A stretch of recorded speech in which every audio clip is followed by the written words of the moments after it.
بالله من الشيطان الرجيم بسم الله الرحمن الرحيم الحمد لله رب العالمين والصلاة والسلام على أشرف المرسلين وعلى آله وصحبه أجمعين.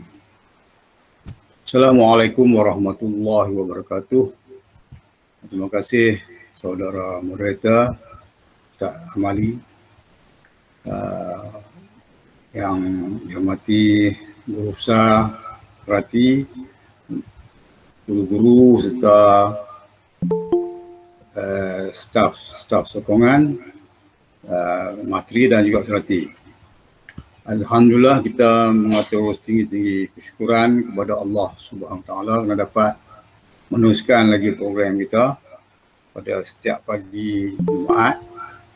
Walaupun pada hari ini Ustaz Udadi tak dapat bersama kita, jadi ana terpaksa ambil alih untuk memberi sedikit peringatan kepada kita semua lah. Alhamdulillah, dalam kehidupan kita ni, satu isu yang penting ialah sama ada kita ingat atau kita lupa. Ingat dan lupa ni biasalah. Tapi yang dimaksudkan di sini, isu ingat kepada Allah ataupun lupa kepada Allah. Rupanya ada ayat tentang lupa dan ingat ni. A'udzubillahi minasyaitonirrajim. Bismillahirrahmanirrahim. Wala takunu bukan. Yang ayat sebelum tu. Yang satu lagi. Saya baca ada dua ayat yang lupa. Mungkin ada lebih lagi. Itu ayat daripada surah Al-Baqarah ayat 152. A'udzubillahi minasyaitonirrajim. Fadhkuruni azkurkum washkuruli wala takfurun. Jadi maksudnya, maka ingatlah kepadaku. Ku di sini Allah lah. Ingatlah kepadaku, aku pun akan ingat kepadamu. Bersyukurlah kepadaku dan janganlah kamu ingkar kepadaku. Di sini yang kita nak tengok, yang pentingnya Allah kata ingatlah kepadaku. InsyaAllah Allah kata kamu ingat kepadaku, aku ingat kepada kamu. Ini sangat penting. Sangat penting. Sebab apa? Kalau Allah ingat kepada kita, Allah akan jaga kita. Kalau Allah lupa kita, Allah tak akan beritahu kita lah. Allah tak akan bagi rahmat kepada kita. Jadi ini soal besar, iaitu soal kita ni kena sentiasa ingat kepada Allah Subhanahu Wa Taala. Hati yang hidup, hati yang sentiasa ingat kepada Allah. Bila dia tak ingat kepada Allah, maknanya hatinya dia macam matilah, hati yang mati. Jadi kita sentiasa ingat dan sentiasa berzikir kepada Allah Subhanahu Wa Taala. Jadi ingat ni bukanlah maksud kita duk sebut-sebut sahaja. Tapi ingat juga apa yang dia suruh, apa yang dia larang. Dan buat apa yang dia suruh, tinggalkan apa yang dia larang. Itu maksud ingat. Kita tak maulah kita duk berzikir ya, tapi perintah Allah kita langgar. Itu tak betul. Jadi yang kedua tu dia kata bersyukurlah. Bersyukurlah kepadaku. Jangan kamu kufur. Yang ni pun soal besar juga. Manusia ni wajib bersyukur kepada Allah. Bersyukur. Berterima kasih atas apa yang Allah bagi kepada kita. Nikmat-nikmat yang Allah bagi yang tak terhingga. Kita datang tanpa apa-apa. Tapi Allah bagi macam-macam. Makanan, pakaian, kemampuan, kesihatan dan sebagainya. Jadi, dan nikmat yang paling besar sekali, yang paling tinggi sekali ialah Islam. Sebab Islam menjamin kebahagiaan hidup di dunia dan di akhirat. Tadi Ustaz Nazaruddin sebut bahawa hidup di akhirat itu lebih lama lagi. Perjalanan kita sangat jauh. Bukan 1 tahun, bukan 80 tahun. Beribu-ribu tahun. Tapi hidup yang sekejap ini, yang pendek ini, yang menentukan kehidupan di sana. Kalau di sini kita hidup dalam keadaan yang diredai oleh Allah Subhanahu Wa Taala, maka di sana Allah juga akan redha kita. Itu kita nak ingat. Jangan menjadi orang yang akan menyesal. Sebab penyesalan tidak akan membawa makna kalau di sana lah. Kalau nak menyesal di sini. Sebab dunia ni adalah tempat kita beramal.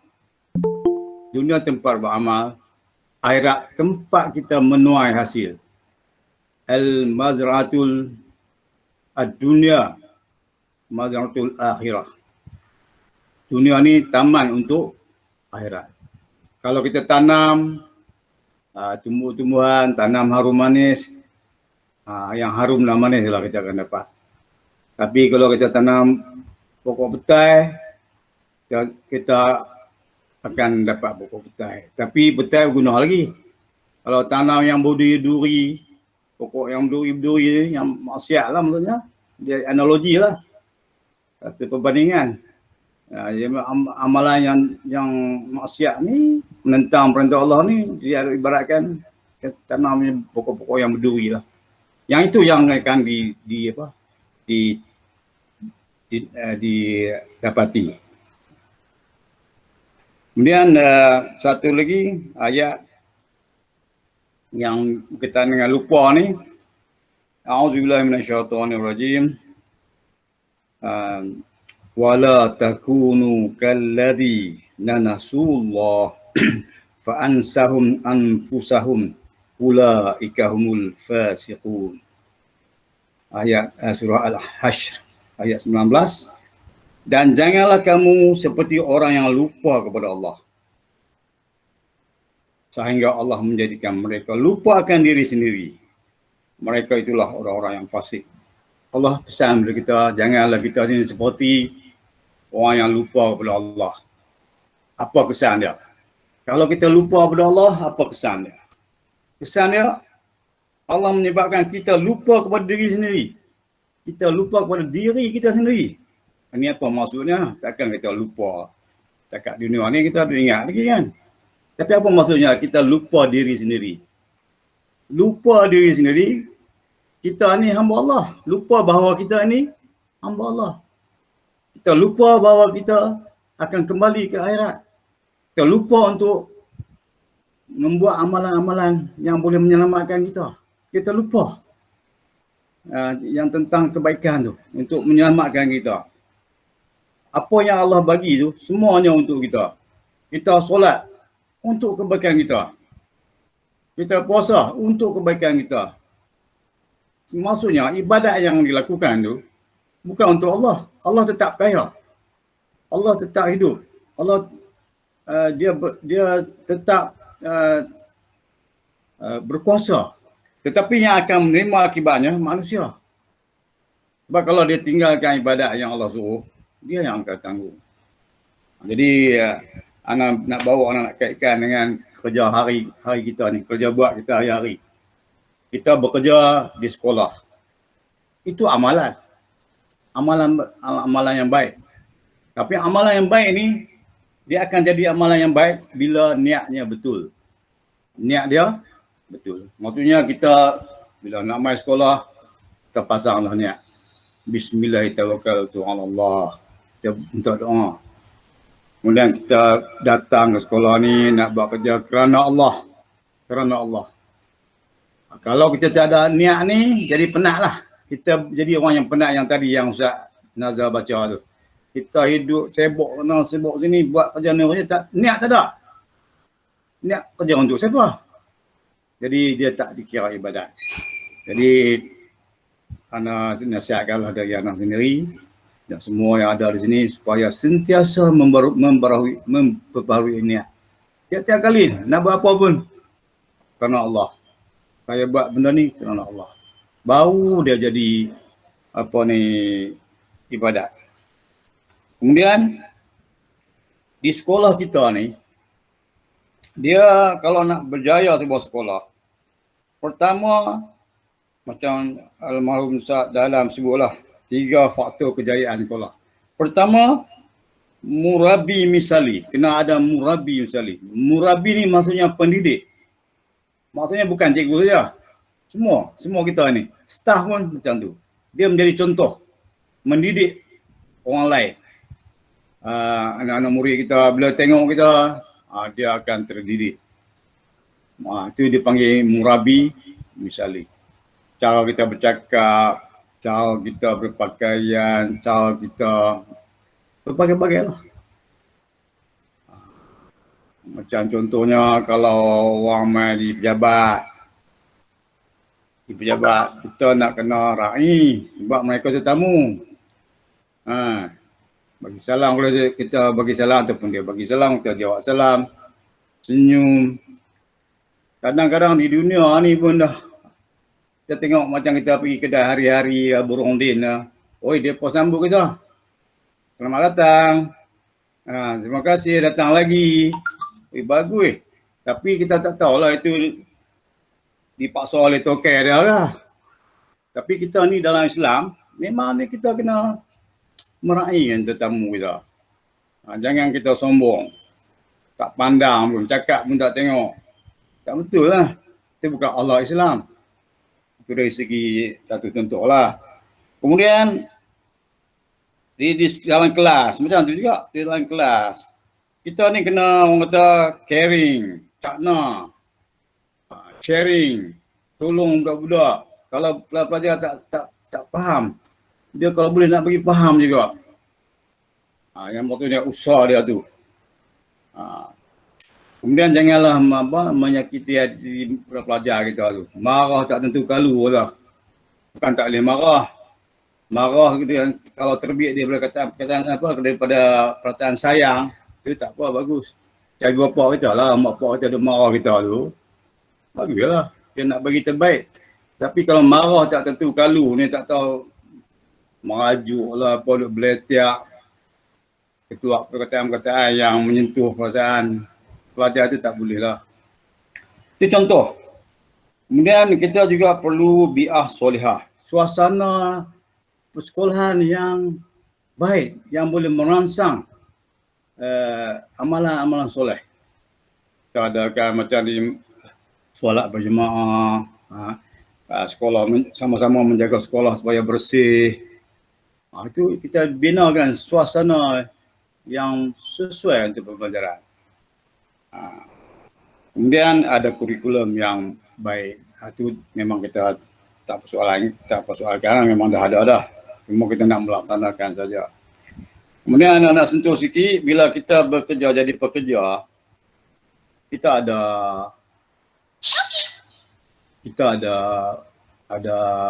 ketua kita. Ini pun masalah ya. Kita tak kenal ketua. Jadi kita sama taraf dengan ketua. Oh, dia ketua, saya pun ketua ya. Tak betul ya. Tetapi dalam organisasi ni dia mesti ada hierarki tu ada. Ada ketua, ada penolong, ada. Yang kita kena tahu hak mereka, tanggungjawab mereka.